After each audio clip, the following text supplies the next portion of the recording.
Welcome to After the Rain, a storytelling podcast from Playa Lakes Joint Venture. These are the voices stewarding the land and the stories that surface after the rain. If you drive long enough through West Texas, the land starts to talk to you. And if you happen to pull off near the yellow house draw on the headwaters of the Brazos River, you'll find a place with a name that'll make you do a double take: Little Las Vegas.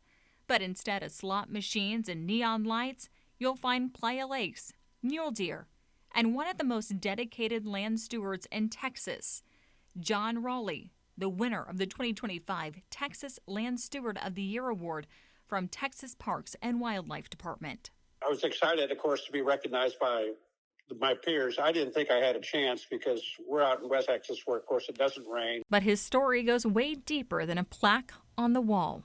You see, Little Las Vegas isn't just a catchy name. It's home to the Buffalo Hunters, Quanah Parker, different battles with the Union Army. And it went from the Comanches to Coronado to the state of Texas to me. From Comanche camps to cattle herds, this land has seen a lot.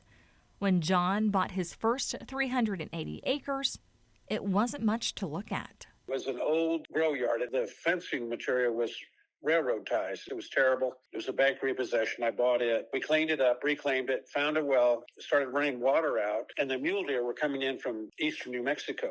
Soon, what started as a dove hunting spot turned into something much bigger.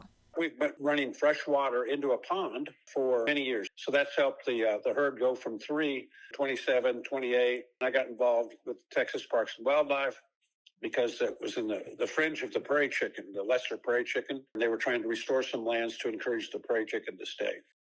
Eventually, he decided to tackle a restoration project on one of his playas. Those shallow, temporary wetlands provide important wildlife habitat and recharge the Ogallala Aquifer. I want the water to continue because if there's no water out there, I'm dead. Heather Johnson with Texas Parks and Wildlife, she helped restore this Playa Lake. And in true Texan fashion, when the road wasn't helping, he fixed that too. I got the county to grade the road where the water will run into the Playa Lake. Now no water stands. We fixed that. Of course, no good project comes without a few headaches. I didn't know what I was doing, number one. I was relying on people who I didn't really know. I planted the first 400 acres and only about half of the seeds came up. The difficult was the timing. It takes a while. It does work.